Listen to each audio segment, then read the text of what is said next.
this morning we are going to narrow it down. We're starting with a big global picture, and then we narrow it down to geopolitics in the Caucasus area. We are about to begin with a discussion, a conversation between two global leaders, President Sargsyan and the former Prime Minister of Italy, who also happened to be the commissioner, the president of the EU Commission a few years back. So, Mr. President, we are going, I think, about to connect with Romanò Prodi. Wonderful. Maybe you'll come to the election. And we are looking forward to this conversation between the two of you. I am connected. I am connected, President. Yes. Good morning, Mr. President. How are you? I'm very well. Nothing has changed since 2 weeks that we met in Rome. Yes. And I would like to continue our discussions that we started 2 weeks ago in Rome about the past and the future. Oh, we have to solve all the problems of the world. Yeah. Well, let's try. Let's try, Mr. President. Of course, No, really, President, I am very happy to join you in our discussion. Let us be frank and free and happy. Excellent. Thank you very much, Mr. President. Of course, our audience knows in detail your life and experience, and I would like to start our discussions. Maybe we can structure in a form the last 30 years of the world, the last 30 years of Europe, and maybe our region, and what's going to happen in the future. Your career as a minister, then prime minister, then the president of European Commission was sort of at the beginning of these 30 years, when the world has changed from bipolar world to one polar. There was even a famous historian saying that this is the end of the history, that nothing will change tomorrow. Well, but since the world is so dynamic, of course, there are no final defeats, there are no final victories, everything is in motion. But my first question will be, when you were starting your political career, Europe and the world that you were entering and you were hoping to have, did it realize, or eventually we got somewhere else rather than what we were planning? Oh, look, nothing happened as we have planned. This is clear. Look, let us start from the fall of the Soviet Union, you know. You mentioned correctly the book, the article, the end of the history. You know, everybody was telling, look, we are now entering in the American century. There will be no problem for one side. The U.S. will be in command, and so secular peace, like that. And step by step, things changed. And of course, the new challenge is called China, totally different from the challenge of the Soviet Union. The challenge of the Soviet Union was mainly or only military. There was no challenge in the term of economic challenge, or let's say even the technological challenge was limited to very few fields, mainly linked to the military aspect. And then things developed in a very different way, you know. Symbolically, I started to learn this in the 80s when I was president of Italian public-owned conglomerate IRI, and we were building in the early 80s a seamless pipe plant in Soviet Union in Volgograd, and Volsky, close to Volgograd. And then 2 years later, the Chinese government asked us to build a twin plant. And the Chinese plant was finished, and we used the young Chinese boys to finish the Soviet plant.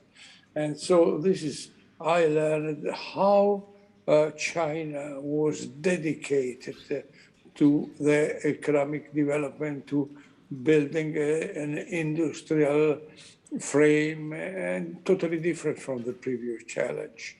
Clearly, nobody of us would have never thought that China could have a total continuity of development. This has been, continuity has been the real surprise. And, the challenge is total, because when I was meeting the Chinese president or Chinese prime minister from every year from 1996 to 2028, every year I met them, there was always on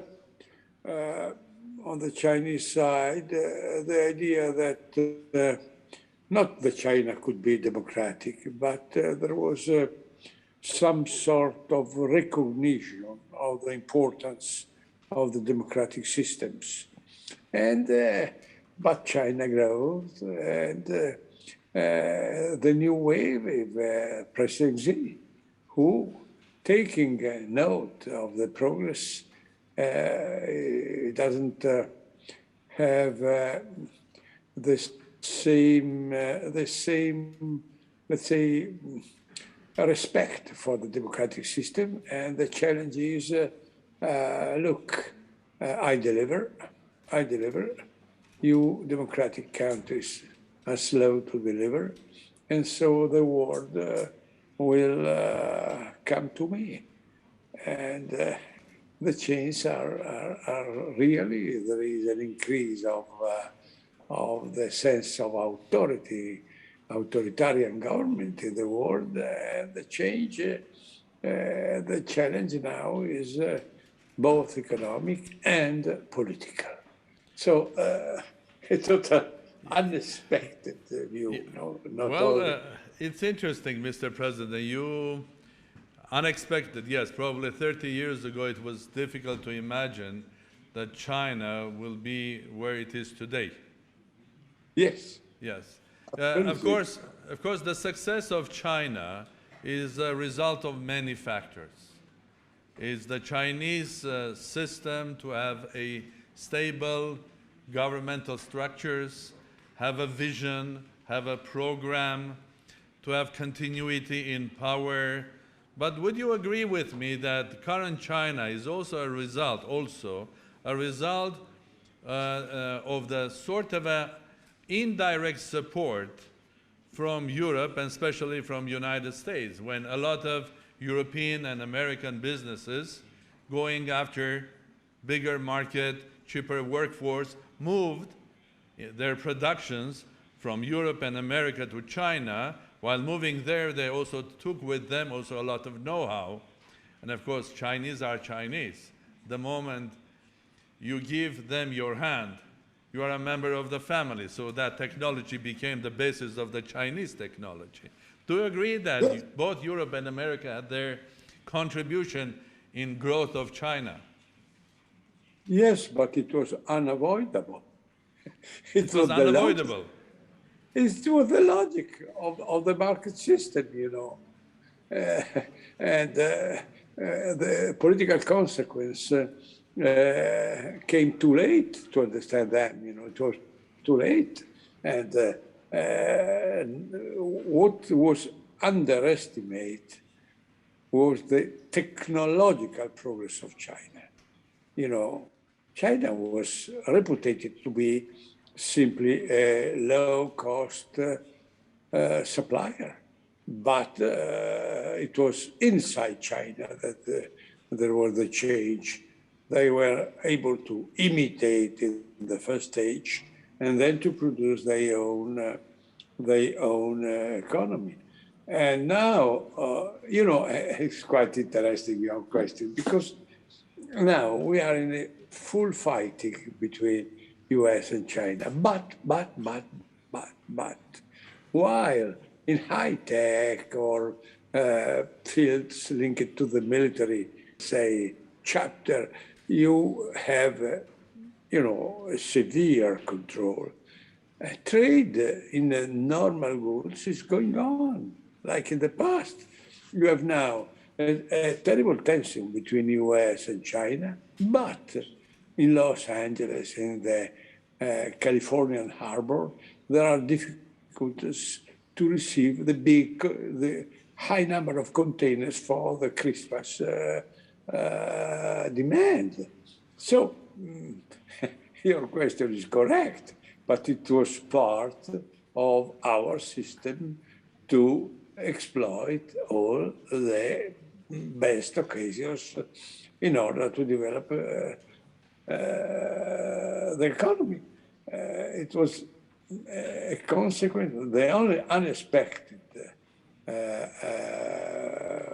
let's say, unexpected event was the quick pick up of the technology on the Chinese side. Yes. Since we are speaking about the past, I would like to ask another question. That's the relations of European Union, let's say, with Russia.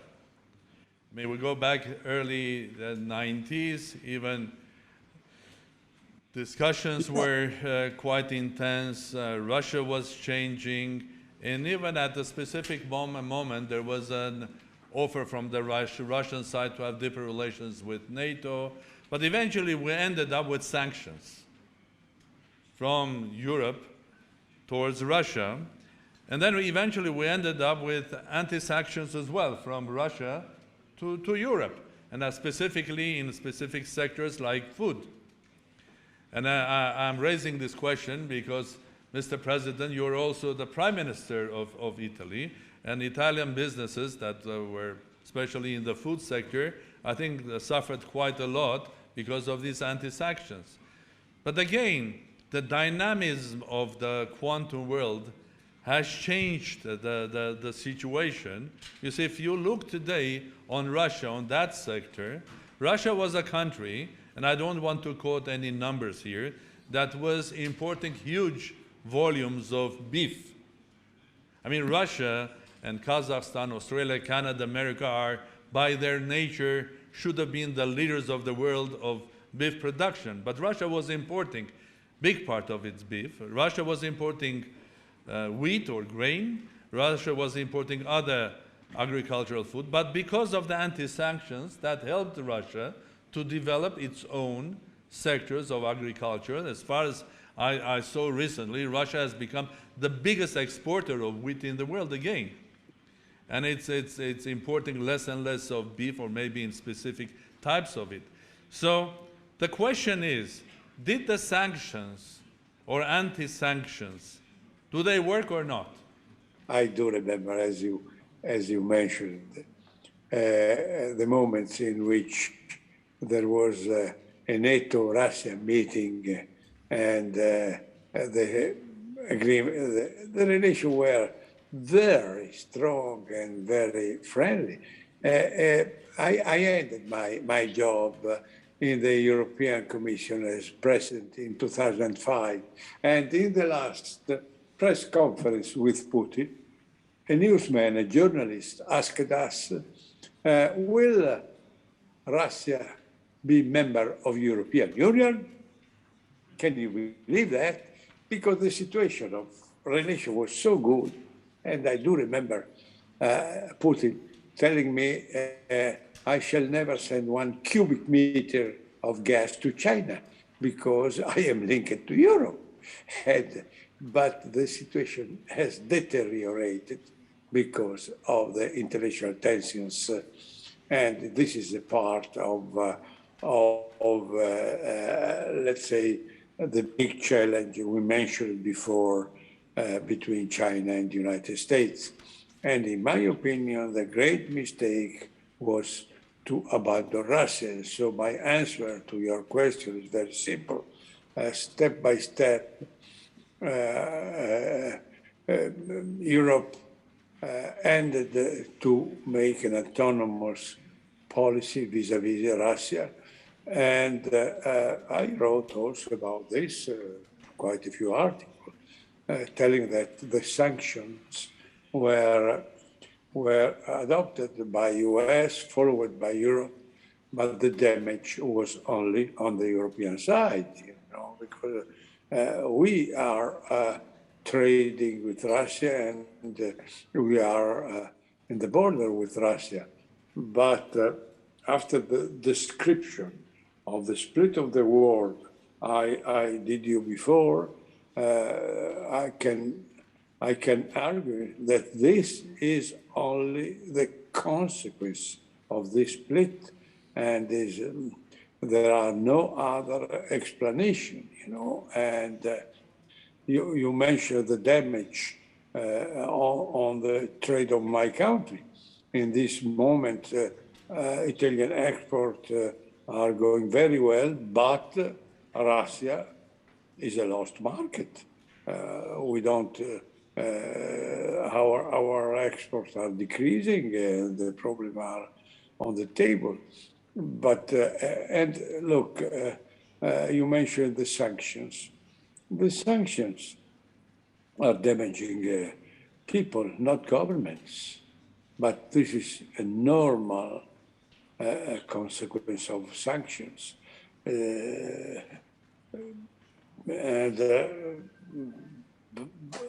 Look, it's difficult to me, but to anybody, to answer to your last question. Which are the perspectives? Yeah. In my opinion, we must have some sort of new wave. I don't say general agreement, but calming down of the tensions, because as you told, there is no interest on the Western side to increase the situation. I do expect some improving of the relation. I am not pessimist, because now is not our interest and no Russian interest. Well, thank you again. The last question from the past is Europe. Brexit, if you can just describe it in a short form, has it made Europe stronger or weaker? Weaker, but more connected. Look, the concept of Europe on the British side was only a trade area. And honestly, during my commission, I was blamed by some people in Europe because I opened the Union, enlarged it to many Eastern countries. But I tell you, I was president of the European Commission at 15 and 25, and the real problems were only for the different strategy of UK. So I am sorry that the UK went out, but I understand that the next European, the progress on the economic cooperation in Europe, next generation EU, it was possible only because UK, only because of Brexit. Otherwise, we couldn't have this stronger progress in the economic Europe. Politically, we didn't make the same progress, and so we have difficulties to develop common defense, a common foreign policy. And the result is that in Libya, that is absolutely close to Europe, in Libya, the command is shared between Turkey and Russia. And Europe is a giant, a fantastic economic giant, but still divided in foreign policy. Yeah. Well, Mr. President, we spoke about the past. Let's try to speak about today and about future. What we see today as you mentioned it truly, the rise of China. But this world is different not only because of the rise of China, it's different also because there is the rise of the so-called middle powers. Countries like India, countries like Turkey, Brazil, and others, they are having more and more impact on global geopolitics. And I will add here also the rise of small. Because when you look at the current world, which is completely different than 30 years ago. If 30 years ago I would tell the audience that United Arab Emirates will send a satellite to Mars, you will all smile. But now it's a reality. So there is a rise of small. And I would say that there's a rise of small and smart. Well, I call smart those countries that know their strength, and they know how to use that strength in order to make themselves important. And the examples of those type of countries, there are a lot of them, starting from Singapore, Israel, Qatar, United Arab Emirates, and I hope that Armenia will join that club, or is joining that club, too in the future, to be small but smart and important. So my question is, on one side, we don't have single polar world, and we have multipolar, we have middle strength, middle power countries rising, even the small ones rising. On the other side, events like withdrawal of American and NATO forces from Afghanistan, or the events of last year in Caucasus, the war between Armenia, Azerbaijan, and behind Azerbaijan was clearly a NATO member country like Turkey. So where are we heading, Mr. President? Both globally, and also I would like to hear your opinion about our region, if you would like to comment on that as well. Look, let us not confuse the economic rise and also, let's say, the global rise of middle power. But because of the tension I described it before, they are divided, you know. They simply become, are obliged to choose. So it's true what you were telling, that India, Brazil, and so on, they grow in power. But every country chooses whether to be on one, is obliged in some way to choose, whether to be with China or United States. This is what I mean. Clearly, economic progress, the necessity for raw materials, energy, spread the wealth, the intelligence, the technology everywhere in the world. But you also baptize the country. You are pro-Chinese or pro-American, because the two players are working in order to, let's say, to capture, to conquer the alliance of most parts of the country. So you have Pakistan with China, India more with the United States, and so on and so on. So you are correct telling that these powers are rising, but not in autonomy, not in autonomy. The world is more divided than before, and you have to choose. Look at Europe. We were in very good agreement, as you mentioned, with Russia and the United States together. Now this is more and more difficult, you know, and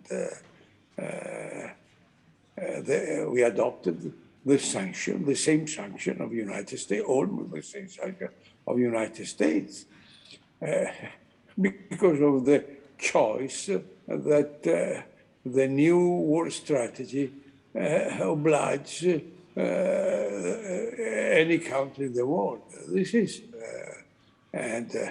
you know, this is also, this is a global choice. So middle power are increasing in economic presence, in the technological role, but now I cannot say that they are autonomous in the political choices. Well, thank you very much. And my last, not a question, is a small friendly request. Your wishes to this conference and to Republic of Armenia and to Armenians worldwide, including Armenians that live in Italy as well. Look, Armenians, thanks God, are experts of any country of the world, and they have an experience even in my own country, and they know more, many of them. This is because of history, as everybody knows, some bad aspect of history, but some good aspect of history, the intelligence and the ability of your people to interpret, give an interpretation of the new world. Clearly, the problem of Armenia, of all the countries in the area, is how to survive and balance being in the middle of the fractures of the world. It's look from Central Asia to Caucasus to the Balkans.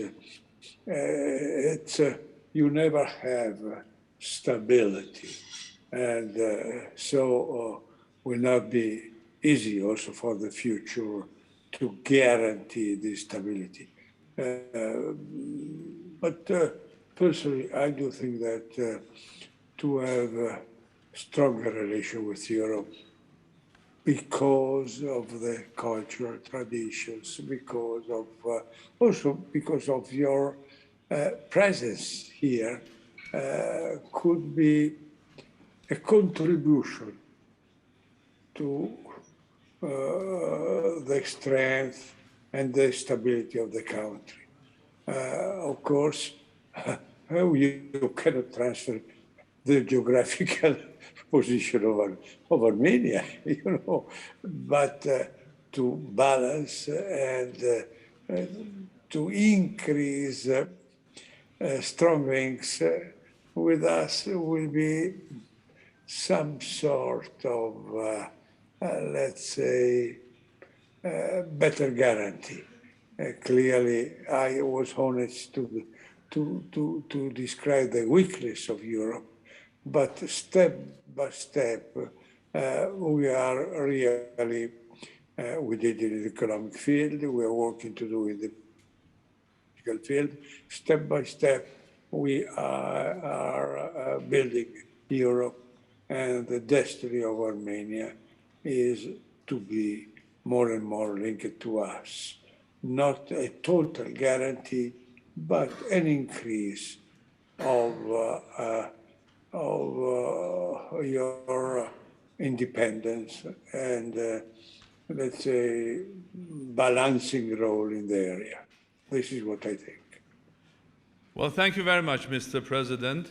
Well, thank you for your thoughts. Of course, this is Summit of Minds, and we'll hear other thoughts as well, and other wishes for Armenia as well.